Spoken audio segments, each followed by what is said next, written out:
संबंध। अव्यवसायी मनुष्यों की बुद्धियां अनंत क्यों होती हैं, इसका हेतु आगे के 3 श्लोकों में बताते हैं। यामिमां पुष्पितां वाचां प्रवदान्त्यविपश्चितः वेदवादरता पार्थ नान्यदस्तीति वादिनः कामात्मानः स्वर्गपरा जन्म कर्म फलप्रदाम् क्रियादिशेष बहुलाम् भोगैश्वर्य गतिं प्रति। 42वां और 43वां श्लोक।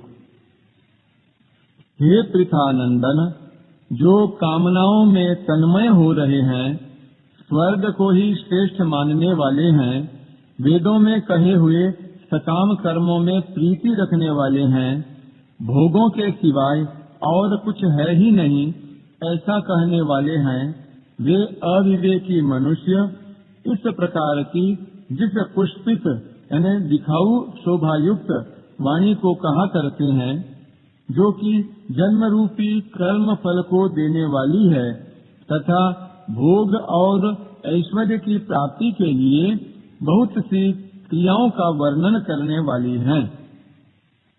व्याख्या। कामात्मानः, वे कामनाओं में इतने रचे पचे रहते हैं कि वे कामना रूप ही बन जाते हैं। उनको अपने में और कामना में भिन्नता ही नहीं दिखती। उनका तो यही भाव होता है कि कामना के बिना आदमी जी नहीं सकता, कामना के बिना कोई भी काम नहीं हो सकता, कामना के बिना आदमी पत्थर की तरह जड़ हो जाता है, उसको चेतना भी नहीं रहती। ऐसे भाव वाले पुरुष कामात्मानः हैं। स्वयं तो नित्य निरंतर ज्यों का त्यों रहता है, उसमें कभी घटबढ़ नहीं होती, पर कामना आती जाती रहती है और घटती बढ़ती है।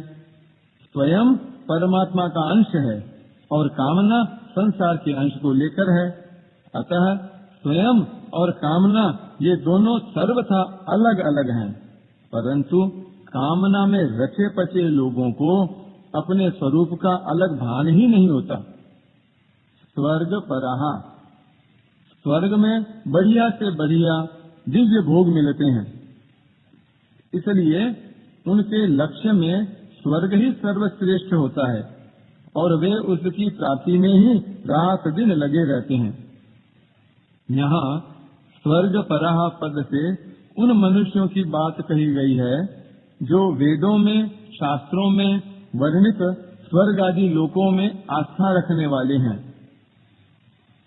वेदवाद रतः पार्थ नान्यदस्तीति वादिनः, वे वेदों में कहे हुए सकाम कर्मों में प्रीति रखने वाले हैं, अर्थात वेदों का तात्पर्य वे केवल भोगों में और स्वर्ग की प्राप्ति में मानते हैं, इसलिए वे वेदवाद रतः हैं।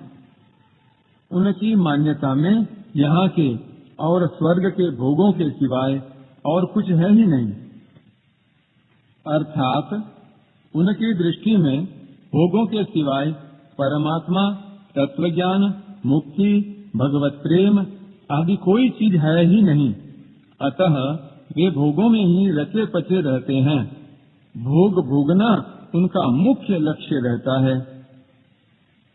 यामिमां पुष्पितां वाचम प्रवदन्त्य विपश्चितः, जिनमें सत असत, नित्य अनित्य, अविनाशी विनाशी का विवेक नहीं है, ऐसे अविवेकी मनुष्य वेदों की जिस वाणी में संसार और भोगों का वर्णन है, उस पुष्पित वाणी को कहा करते हैं।